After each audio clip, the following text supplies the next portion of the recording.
This podcast frequently contains graphic depictions and other topics or material that may be considered sensitive for some listeners. Nightmares, anxiety, and/or difficulty sleeping may ensue. Discretion is advised. You're listening to The Storage Papers.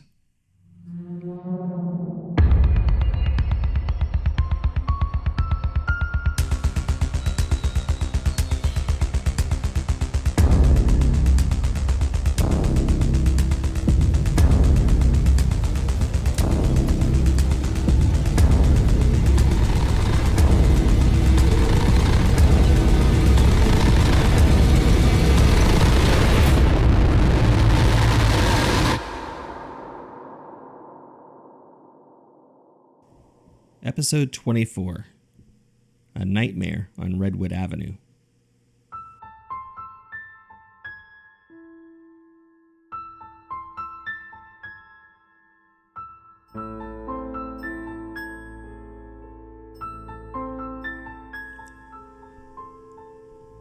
This week's document is a nearly empty black and white composition notebook.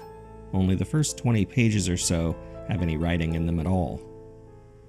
There's nothing inside to indicate its purpose or who it belongs to, and when I first started reading it, I assumed it was just a creative writing exercise from a college student. Or maybe I had just hoped that, if it had just been that, someone's homework, it wouldn't have been in the storage unit at all. While much about Ron remains a mystery, through examining these documents, I'd like to think I've come to learn quite a bit about his mindset and methodology, and this wouldn't fit unless he thought there was something to it. Still, I'd find it much more comforting to think of it that way. Just the workings of an active imagination. It wasn't until I reviewed a copy of a police report that was tucked into the back page that I realized what it actually was. But more on that later.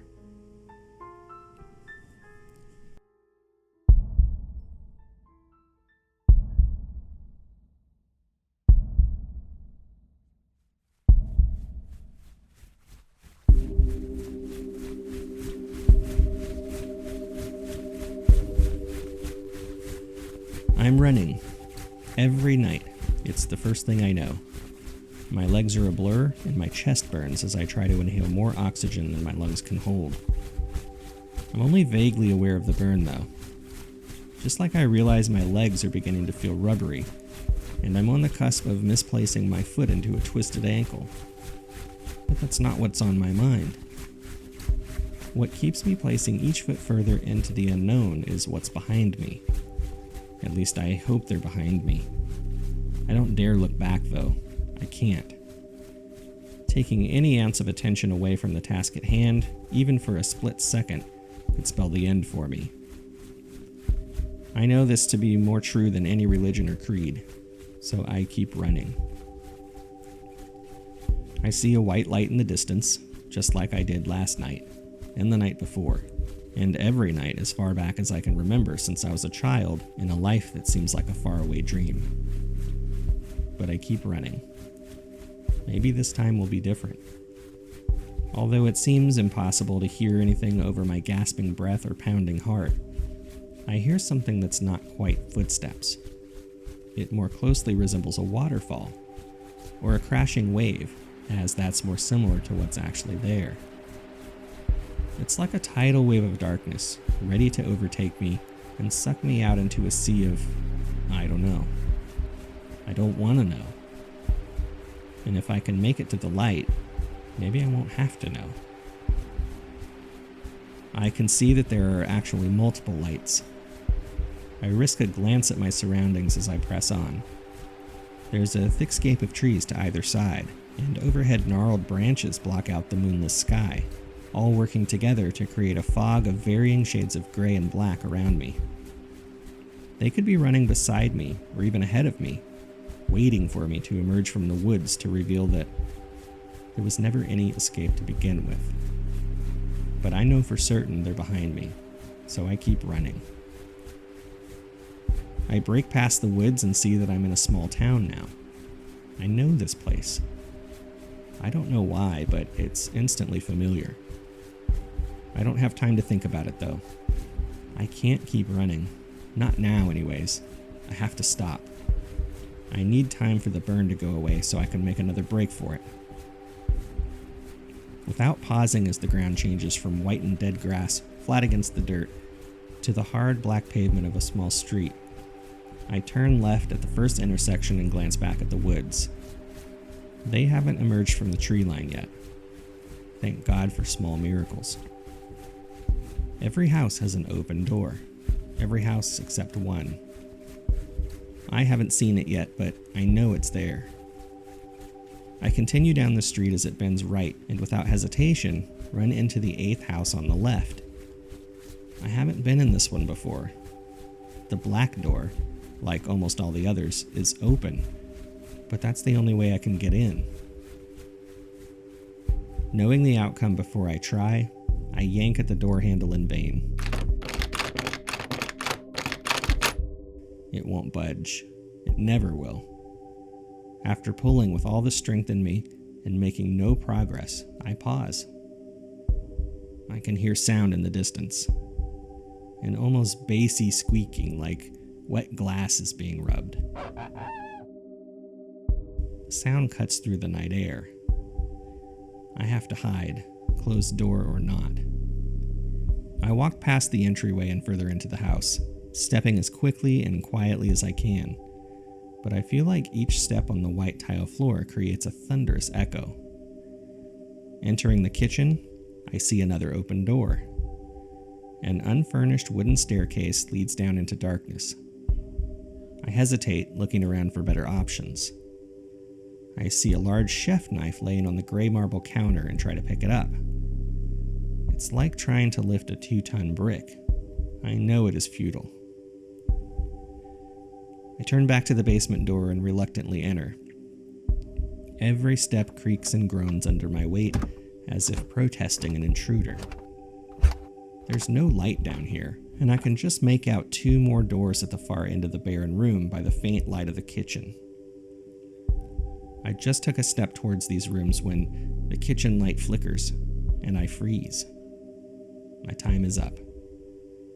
I spin and in 2 swift steps place myself underneath the staircase where I crouch. The light continues to flicker and I hold my breath. My breathing is the least of my concerns though. My heart may as well be broadcasting Morse code. Hey, I'm over here, under the stairs, come get me. I place a hand on my chest, willing in vain my heart to slow to a quieter pace. It enters.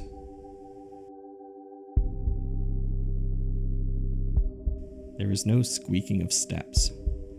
I am not even sure that it touches them. All I hear is a sopping wet sound, like someone is squeezing slime against something as it descends into the basement.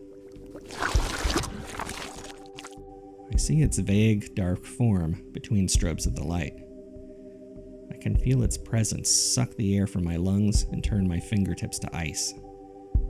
This is the closest they had ever been. I know it's not a matter of if, but when it will find me. It pauses at the foot of the stairs, and I silently pray it won't turn to see my eyes peeking between the steps. Instead, moving at a maddeningly slow pace, with head cocked to the side, it begins exploring the basement along the wall, its tongue extended against the cold stone as it does so. A trail of thick saliva drips behind it. I know what I have to do. I have to wait for it to get to the other side. It will go into the rooms. It has to. That's where I was going to hide. That's where, logically, I should have. Not out in the open. When it goes in, I'll make a break for it. It is my only shot. But I have to wait. I have to wait for it to go into the room. And I have to pray it's the only one of them in this house. I stare at it more intently than I'd ever looked at anything before as I slowly begin to stand up, ready to move as soon as it is out of my eye line. My peripheral vision is gone. All I can see is this shadow and the long tongue that hangs to the side. My head contacts the stair above me as I rise, and it spins around.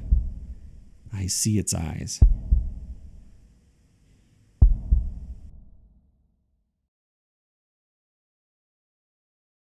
After that, there's a blank page, then another page that just has 3 words etched deeply into the paper in harsh scrawl. Almost has me. The writing resumes again on the following page.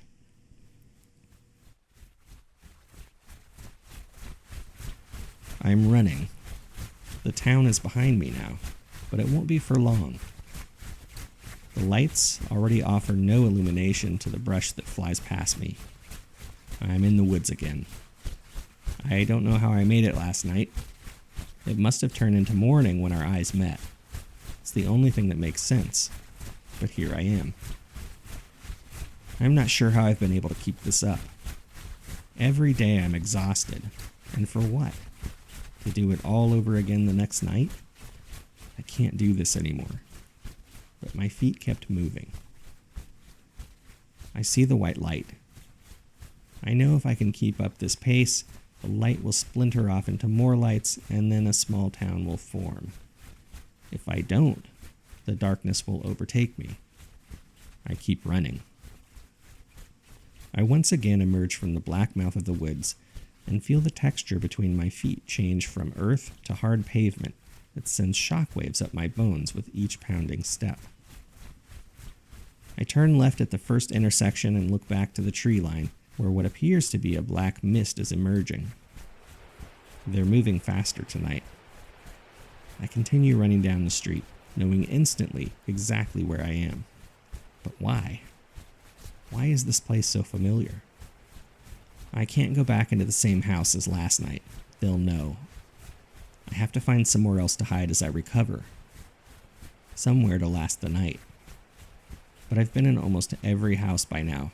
They know all of my hiding places. Then I see it. The white closed door in a sea of open black doors. I won't be able to open it. It won't move, but it beckons me. I move towards it, and the houses on either side of me begin to rumble.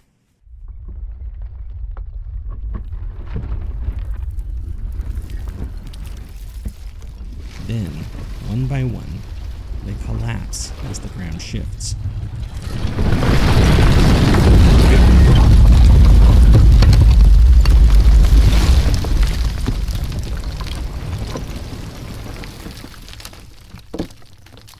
The world rotates, and I find myself walking upwards at an almost impossible angle, struggling with every step.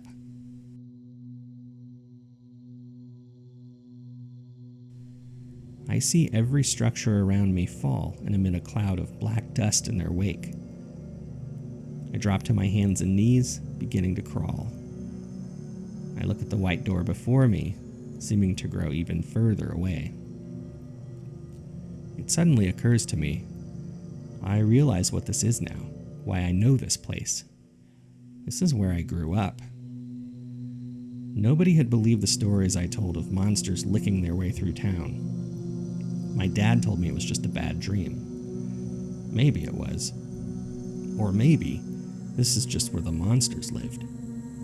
Maybe when you fall asleep, you fall into their world. And when they find you, I don't know. I don't know what they'll do to me, but I don't want them to find me. I don't want to be trapped here with them.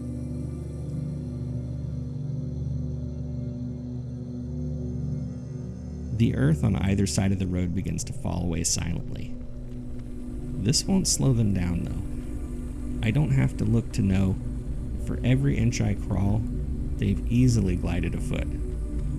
All it's done is limited my escape routes and made me that much easier to see. In my peripheral vision, I could see movement. It's black, but it's not them. I can barely differentiate anything from the black, starless sky, but I recognize the rectangles as doors. All the doors I had run past and been unable to budge. All the doors that had not offered shelter, but an invitation to all that is evil to come in and find me, to take me away. They surrounded me, creating a tunnel of black, Useless doors that floated with no passion, just indifference as to the fate of the creature that was now crawling for its life, to the white door to my childhood home that would refuse to offer salvation. But I have to try. What choice is there? This is my fate. I can hear them now. The familiar rushing noise. My hand touches the door that is now almost directly above me, and I begin to cry as I reach for the handle. There is no give. I try to yank on it, but I have no strength, and even if I did, I don't know if it would make a difference. Beyond the door, I can hear strains of muffled yelling followed by a crash, then more screaming.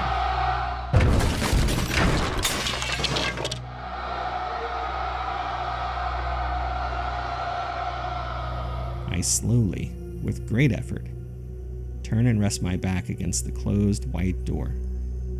Of course, it was never going to open. They're not far away now. I can see the rough pavement slice their tongues as they move towards me, a trail of blood and saliva in their wake. There is no longer any urgency in their motions, and why should there be? They know I'm not going anywhere. It was always going to come to this.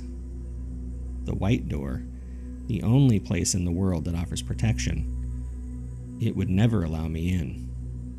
It's just the illusion of shelter, a false hope. The trauma that occurred there as the town stood idly by would always keep me out.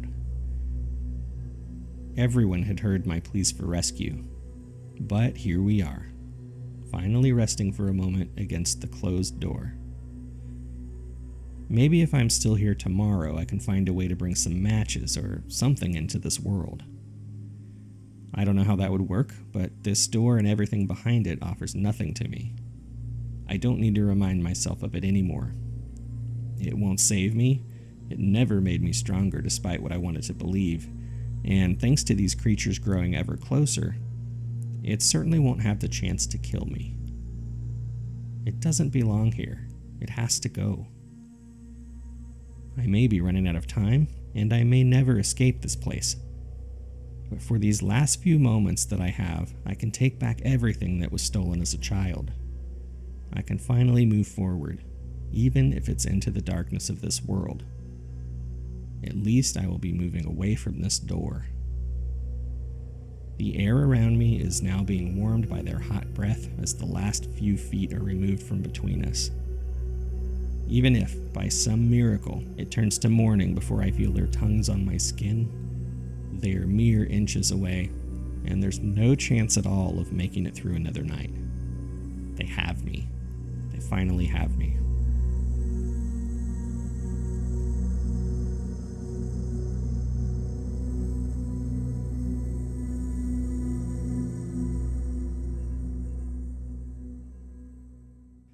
The next page just has 2 words on it, but they fill the entire page.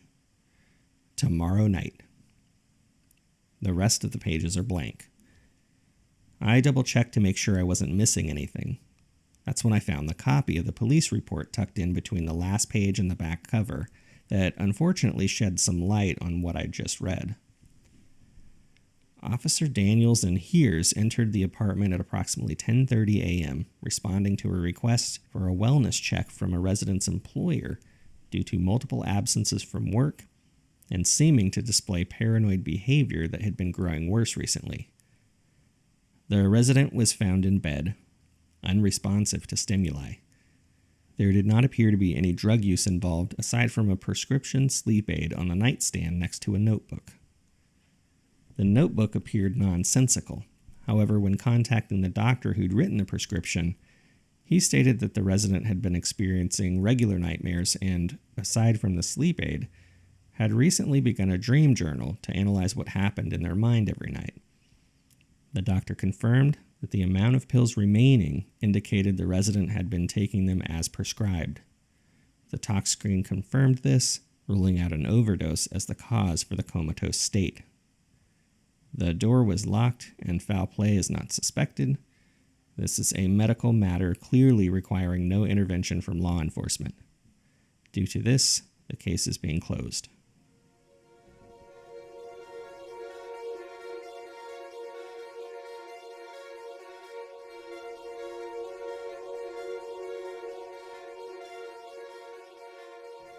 The resident, whoever that was, had been experiencing bad dreams.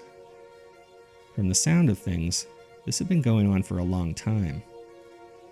After reading about their last 2 dreams in their journal entries, I can't imagine living through that every night from childhood, only to wake up and find whatever traumatic reality they lived in offering no reprieve. I also can't help but to wonder where this town is that they grew up and if it really exists. Worst of all is the fact that these creatures in the dreams bring back memories of a single entity I read about in a previous episode, the window licker. I have to wonder now if this may be some sort of species that exists in the world we enter in our dreams, and perhaps the poor girl in the previous episode had encountered the one that managed to escape into a place between sleep and consciousness. If they do reside in that world, how long will it be before you or I encounter them?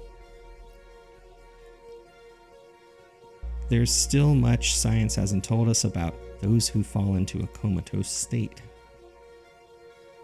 After reading this, I can't help but think it never will explain those things fully, for the simple reason that it can't explain the supernatural.